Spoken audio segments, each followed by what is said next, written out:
E aí, gente boa, tudo bom com vocês? Então, continuando aqui a responder algumas questões dos nossos inscritos, né?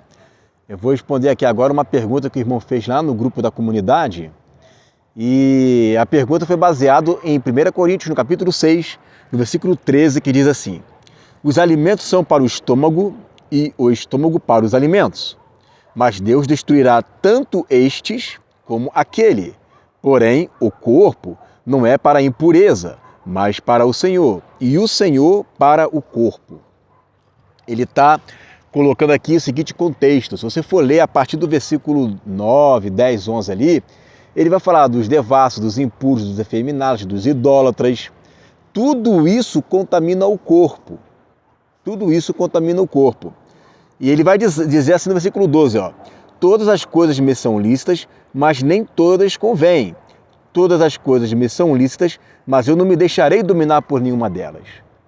A dúvida que o irmão estava perguntando era a seguinte: se Deus vai destruir o corpo, se Deus vai destruir o alimento, então como que vai haver corpo e alimento no reino milenar?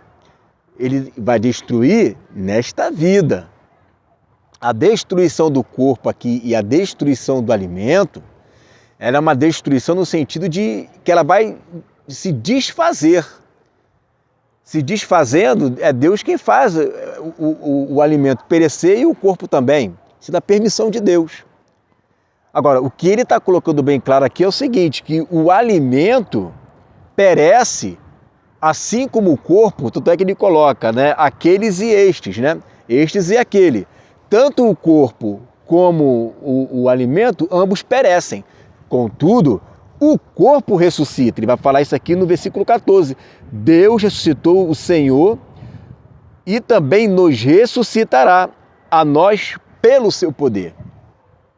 Então a discussão aqui é o seguinte: vocês estão cometendo pecado, vocês estão fazendo isso e aquilo. A comida que você come que vai para o estômago, ela perece.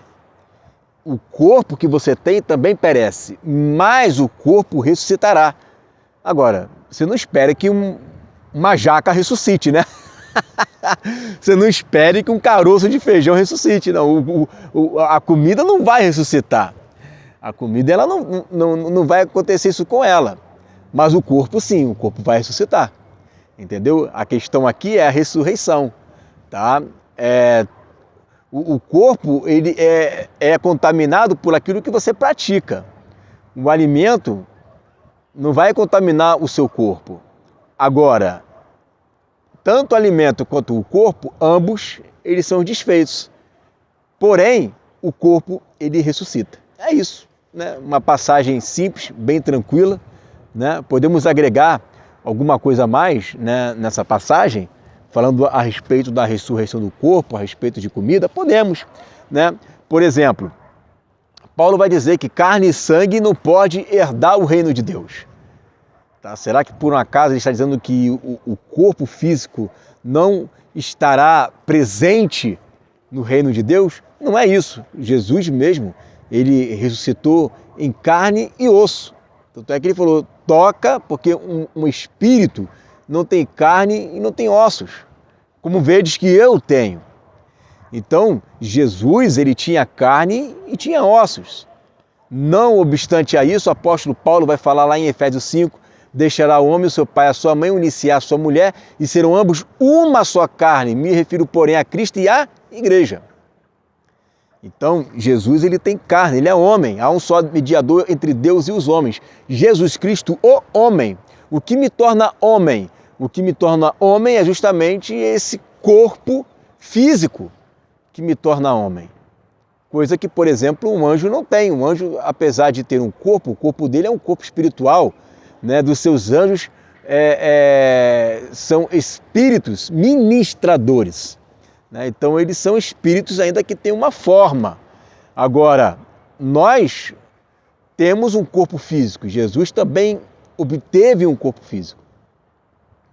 Quando diz que carne e sangue não herdam o reino de Deus, está se referindo da seguinte maneira, né? A carne e o sangue, aí tem duas vertentes, mas as duas se combinam, tá? A primeira vertente, carne e sangue, está se referindo ali ao pecado da carne, né? ao pecado do homem. Isso não vai entrar no reino. E uma segunda vertente, que é o que eu mais me inclino, é a seguinte: carne e sangue corruptível não entra no reino no sentido de herdar como filho de Deus. Como filho de Deus, não tem como herdar o reino dessa forma. Tá? Então aí Paulo vai dizer: carne e sangue não é do reino de Deus. Eis que vos digo o mistério. Né? Ele vai falar várias coisas lá, na última trombeta, não é isso que eu quero entrar, mas ele vai dizer que isto que é corruptível seja revestido. O que significa revestir? Revestir é isso aqui, ó. Eu estou aqui, né, com essa camisa e tal, e aí eu venho e eu revisto. Há um revestimento. Então, o revestimento é algo que eu coloco por cima. Eu revesti. Eu já estou vestido. Lembra que Paulo falou que quando Jesus vier, não quer que nos encontre nus, mas vestidos. Então, eu estou vestido. Agora ele vai me revestir. Ele vai colocar em mim um tabernáculo celeste. Eu serei revestido desse tabernáculo, que é o corpo incorruptível. Então, o corpo incorruptível vai revestir esse corpo corruptível, e o resultado disso é que, por meio desse revestimento, eu agora estarei apto a herdar o reino. Por meio do revestimento do corpo, eu estarei agora apto a herdar o reino. Então, herdar o reino sem esse revestimento, carne e sangue puro, não tem como. Mas o carne e o sangue, por isso que ele fala: olha, carne e sangue não pode herdar o reino de Deus. Não tem como herdar o reino de Deus, carne e sangue. Mas ele vai dizer: eis que vos digo o mistério. Olha, mas tem mais um detalhe aí. Tem um detalhe importante. Qual o detalhe? Isto que é mortal será revestido de imortalidade.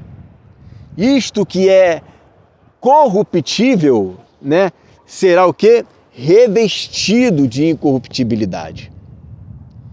Não será um desaparecimento do corpo. O corpo não vai desaparecer. O corpo ele será revestido, né? É como se eu tivesse um sofá e eu não quero que esse sofá ele pereça, que ele envelheça, e eu vou hipermeabilizar o sofá. O hipermeabilizar o sofá significa que eu estou pegando aquele sofá e eu estou tornando ele perene. Estou revestindo aquele sofá, e você pode sujar por cima, você pode fazer o que você quiser, que não vai contaminar o que está por dentro. Esse revestimento, o que Paulo também chama de absorção, né? Essa carne, esse corpo será absorvido pela vida. Absorver é como se você pegasse uma esponja e absorvesse toda a água naquela esponja. Então, o absorver a vida, né? o incorruptibilizar, o revestir, né? Tudo isso implica em quê? Em eu pegar este corpo e colocar algo por cima, impossibilitando desse corpo perecer, ou pecar, ou morrer, ou envelhecer. Então, todo o meu corpo, toda a minha carne, todo o meu sangue, ele será tomado.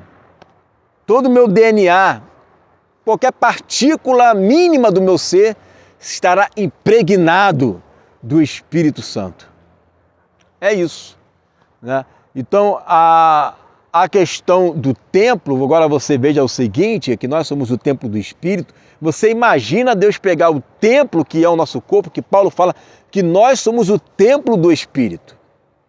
Então, o templo do Espírito, que somos nós, membros um dos outros, e Paulo diz que é o nosso corpo, esse corpo aqui é o templo do Espírito. Então, ele não pode pegar esse templo e desfazer. Você entende? Eu agora vou pegar esse templo e ele nunca mais vai existir. Se você destrói o templo a ponto desse templo ele nunca mais existir, então isso significa, né, que você estará acabando ali com o templo de Deus. Agora, tem um texto aqui interessante, né, e eu quero ler para você, que é uma profecia muito interessante aqui. a respeito da ressurreição. Olha aqui, eu vou usar aqui esse texto. Isaías capítulo 26, versículo 19, vai falar aqui uma profecia acerca da ressurreição. Ó. Os vossos mortos e também o meu cadáver viverão. Os vossos mortos e também o meu cadáver viverão e ressuscitarão. Despertai e exultai os que habitais no pó, porque o teu orvalho, ó Deus, será como orvalho de vida, e a terra dará à luz os seus mortos. Isaías capítulo 26, versículo 19. Cadáver, mortos, pó. Não tem como não ser algo físico. Tem que ser algo físico mesmo, de fato e de verdade.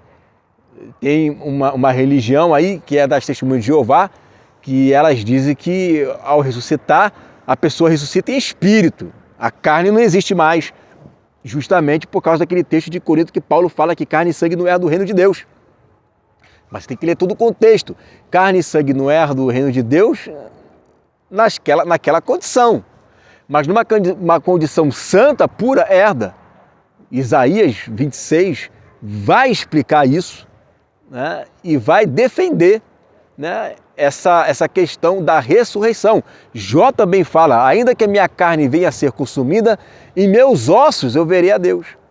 Né? Então quer dizer, a ressurreição era algo que eles esperavam. Você pode ler Ezequiel 37 também, vai falar dos nervos, da pele, tudo se juntando, né, a ressurreição. Tem uns que vão querer até espiritualizar o de Ezequiel 37, mas o de Isaías 26 não tem como espiritualizar não, meu filho. Ali é uma profecia clara, certa, líquida, concreta, sem variação, né, sem sombra, de que haverá a ressurreição dos mortos físico. Físico.